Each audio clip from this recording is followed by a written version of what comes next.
You know, if you read enough material from antiquity, you start seeing a lot of common things. The Gospel of Thomas has been plagiarized. I'm going to show some. Well, I mean, it's plagiarizing other material, Greek material and Judeo-Christian.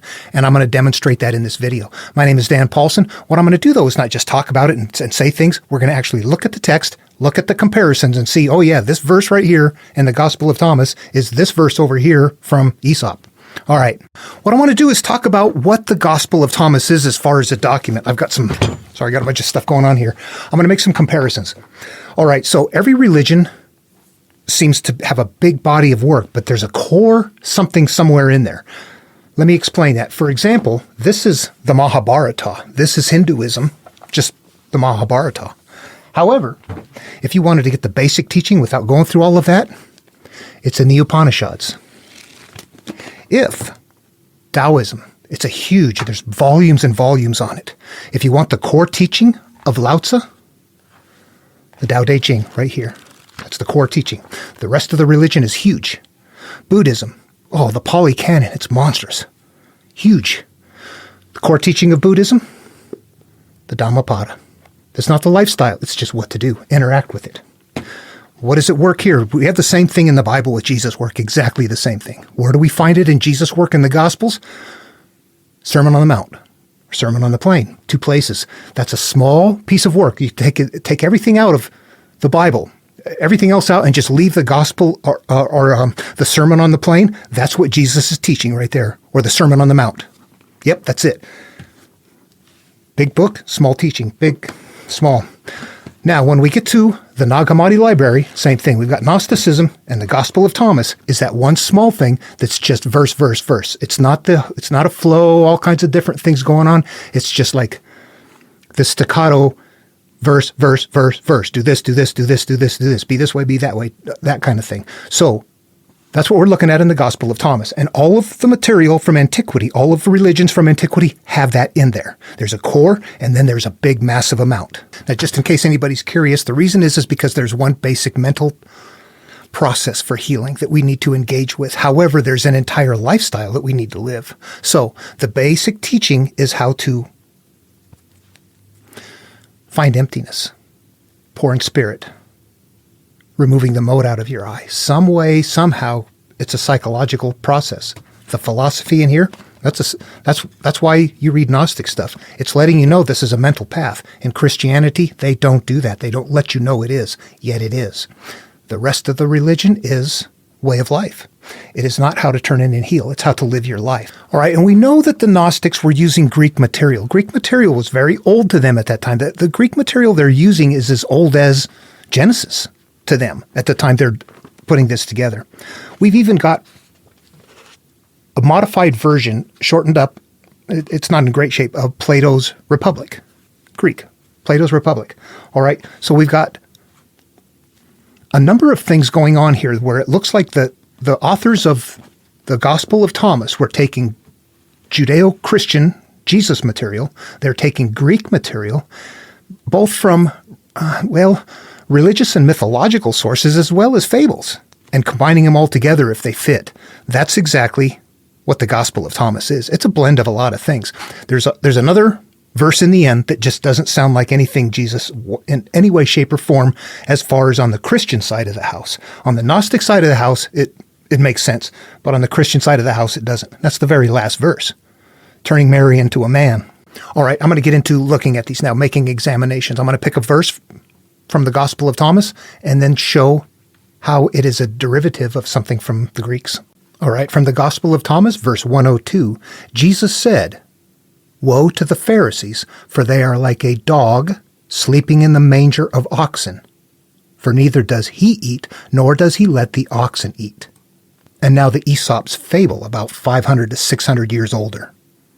A dog made his bed in a manger, and laid snarling and growling to keep the cattle from their feed. "See," one of them said, "what a miserable cur. He doesn't eat the corn himself, nor will he allow those to eat it who can." Jesus said, "Woe to the Pharisees, for they are like a dog sleeping in the manger of oxen. For neither does he eat, nor does he let the oxen eat." It shouldn't take much to understand those are the same thing. The dog is in the manger, and is sleeping or snarling, somehow not eating and preventing the others from eating. All right, rocket science not required. This is a simple one. All you have to do is read it and go, yep, the dog in the manger, the dog in the manger. You don't need anybody to teach you that. All right, let's source Aesop's fables. It's a collection of fables credited to Aesop, a slave and a storyteller who lived in ancient Greece between 620 and 564 BCE. Of varied and unclear origins, the stories associated with his name have descended to modern times through a number of sources and continue to be reinterpreted in different verbal registers and in popular as well as artistic media. Most people probably do know an Aesop fable. You may not be aware of it if you've ever heard the story of the tortoise and the hare. The fables were part of oral tradition and were not collected until about 3 centuries after Aesop's death. Oral tradition. That is so crucial. There are things in this material. In fact, as we get into it, I'm going to show you a numbering pattern, a background numbering pattern in the Gospel of Thomas that emerges, that starts in Genesis in Judeo-Christian material, that there's something happening in the background that is at a deeper level than people know. As we go through it and you learn it and you see it and you become aware of it, you will instantly recognize why we can't do it. It is a memorization process. They had these stories memorized. If I said, twinkle, twinkle, little star, how I wonder what you are, up above the world so high like a diamond in the sky. Twinkle, twinkle, little star, how I wonder what you are. We know that. How many times was twinkle said? How many times was star said? That's what they're doing. That's what we're going to find in here. There's going to be repeating names, nouns and verbs, very specific times. In fact, there's 22 numbers gathered in Genesis we're going to get to that appear over 6,000 times in the Bible, and the Gnostics are using that same number pattern. Okay, let's move right on to the next metric then. What I'm going to do is pick a word here that doesn't sound like Jesus at any point in time in Jesus' material. This is the only place it appears. It's in verse 13 where Jesus asks him, compare me to someone and tell me who I'm like. And Matthew says to him, you are like a wise philosopher. That term right there, philosopher. Philosopher. Where does philosophy come from? It does not come from Christianity. It comes from the Greeks. All right, just what is philosophy? Philosophy is love of wisdom in ancient Greek. Listen to that. Love of wisdom, the desire to know the truth. Seek and knock for righteousness' sake. It's a systematic study of general and fundamental questions concerning topics like existence, reason, knowledge, value, mind, and language. It is a rational and critical inquiry that reflects on the methods and assumptions. Historically, many of the individual sciences, such as physics and psychology, formed part of philosophy. However, they are considered separate academic disciplines in the modern sense of the term. Influential traditions in the history of philosophy include Western, Arabic, Persian, Indian, and Chinese philosophy. Western philosophy originated in ancient Greece and covers a wide area of philosophical subfields. We don't need to keep reading that. I just want everybody to know without any questions, philosophy comes from the Greeks. So we're seeing Greek material appearing in a number of places here in the Gospel of Thomas. In fact, what have we covered so far? In the Nag Hammadi itself, we've got Plato's Republic, so there's one. And in the Gospel of Thomas, we've got, there's the dog in the manger is taken, and then we've got the term philosopher. Philosopher. Those are all Greek. All right, there's other ones that get a little bit more obscure with respect to lions and things like that don't come typically from what we're going to find in the Bible, in the New Testament. Okay, so now what I want to do, one more thing, is that number pattern. This is something that I'm not going to talk about very much on this video because it's just too big. The amount of work it takes to get this number pattern is monstrous. This took years of work to figure out what these 22 numbers are. If you read Genesis, you're going to find there's 3 blocks in there that are very weird things. So-and-so lived 946 years and died. Somebody lived 800 and those kind of things. 600, 500. So there's lineages that have weird numbering patterns. Those exist for a reason. They're not true. They're code. Then there's the one about the Sodom. Would you destroy it for the sake of 50 righteous? No, not for the sake of 50. I won't destroy it for the sake of 50 righteous. No, not for the sake of 50 righteous. How about for 40, 44? It sounds like a Dr. Seuss thing, honestly. Those right there are purposeful. They're pointing to the same numbers. Look at them long enough. Don't call them compound, and you'll see 40s, 30s, things appearing. Yeah, I got 1, 2, 3, 4. There's 3s and 7s. All of that keeps showing up. Here's the list, and I'm just going to take it and show you In this case, not how the numbers are gathered, but how the numbers are being used. These are the numbers here: 1, 2, 3, 4, 5, 6, 7, 9, 10, 12, 15, 17, 20, 30, 40, 41, 50, 60, 70, 80, 90. Those numbers right there repeat over 6,052 times in the Bible, but that's not all. Okay, let's go to Genesis, and I'm going to show you something very quick on how they're being used there, just to show you it's there. Then we're going to go to Matthew to show you it's still in place in the New Testament, and then we're going to go to the Gospel of Thomas and see, oh, yep, it's there too. We're going to find something in the background in common that is going to link these together in some way that we have no clue of. All right, here we go. And if you do decide to do this at home, it's really a simple matter of downloading the Bible from some source and having it in PDF form and then doing word searches on it. Only use the King James Version if you do this, if you're looking for the number patterns. The downstream versions, whoever wrote them, they didn't know the number pattern was there. They get dropped. So, King James Version for the number pattern. All right, I'm going to do some things. Remember those numbers? Let's take a look at wine. 12 times. That's a good thing. Nakedness. That's what Noah was after the flood. 5 times. You know what? That's a fine thing. Sarai.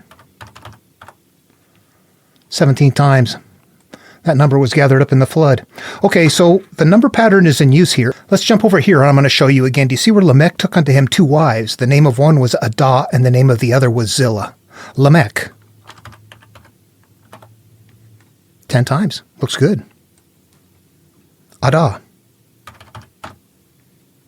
8 times. Oh, that's bad. Adah's the bad element. Zillah. 3. Zillah's the good element. Now we're using numbers, actually, and repeating words that are repeated an exact amount of times, which is actually, if we play with it, it shows you how to do things. Down here, there's our 30, there's our 7, there's our 12, 15s, the 5s. Don't treat these as compound. What's weird, though? How do you work with them? What's a 900?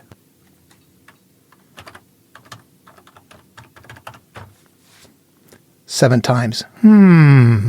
Sounds a little sneaky here. What about that 800? 7 times. Well, what do you know? They're surrogates. They're being used to gather up other numbers. It might be too complicated for you right now.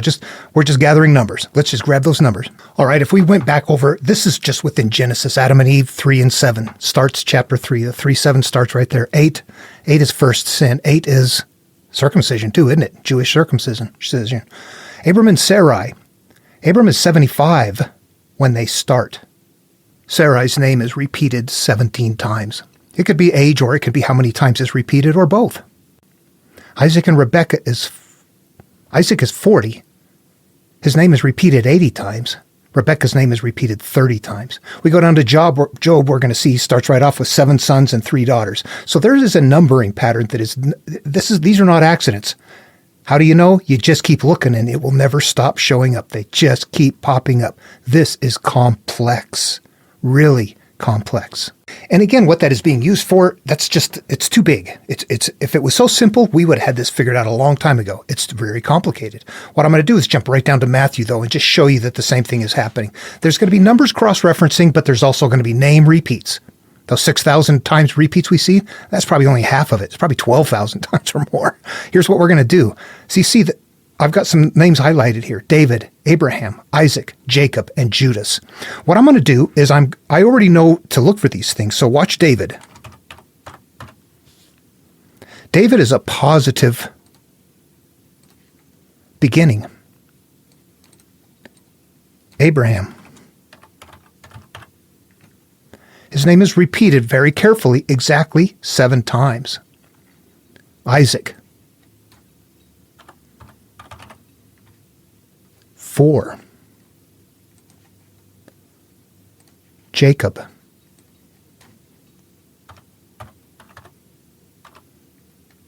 6. You see, we have Judas. What does that sound like? We don't have a bad guy yet, do we? Judas. 8. Oh, what do you know?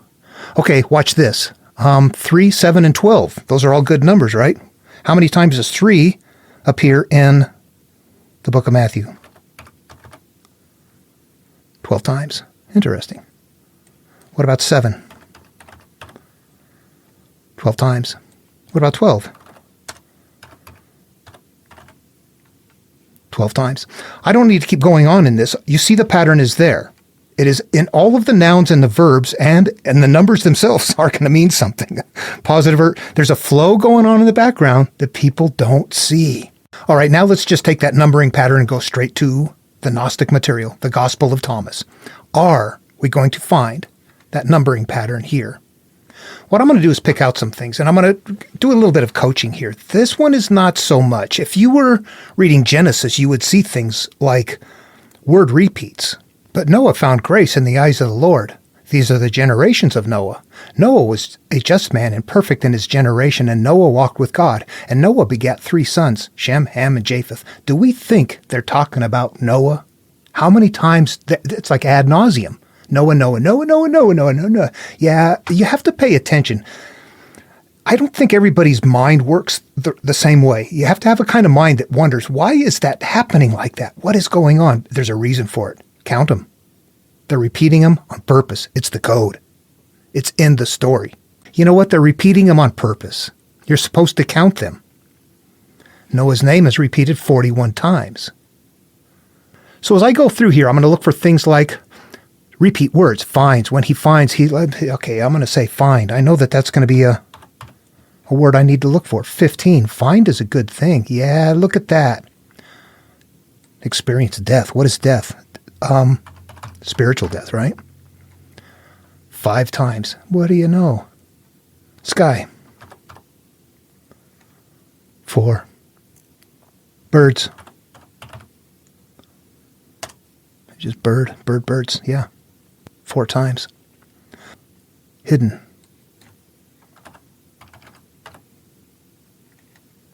8 times. Recognize what is hidden. Recognize what is bad. Do you see what they're doing? Okay, I don't know if everybody can follow along. I need to try to end the video right here. The main purpose here was to show there's a number of things going on, and it's much deeper than just saying, oh, it's fake, it's not, they got a woman being turned into a man. Analyze this stuff, and you're going to go, wow, there's a boatload of things in here that people aren't seeing. I wish, Elaine Pagels or somebody, I don't know how to pronounce her last name, but people that have, been high up in the religious community and just all over this Gospel of Thomas stuff and everything and saying how wonderful it is and advanced it is and everything. You need to look at this video and you need to look at the material. Looking at the material by itself isn't going to get you anywhere.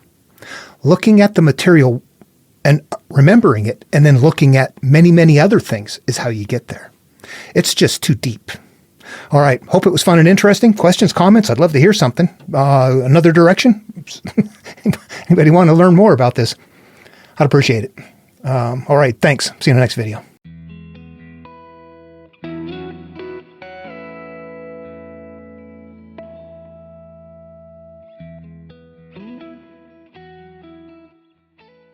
If you made it this far, I'm going to throw this on the end. Want your world rocked? This is the Babylonian creation myth, the Enuma Elish, also known as the 7 Tablets of Creation. Remember, Noah's name was just said 41 times. Noah is the first called hero in Genesis.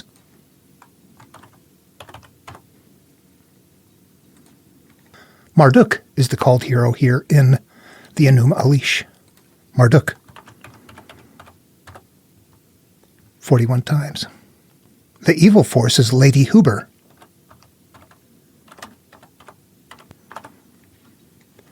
8 times. What have we got here? We got some poison. Poison. 8 times. What about 3? 5 times. So what I'm going to suggest here is that numbering pattern existed before Genesis. Have a good day.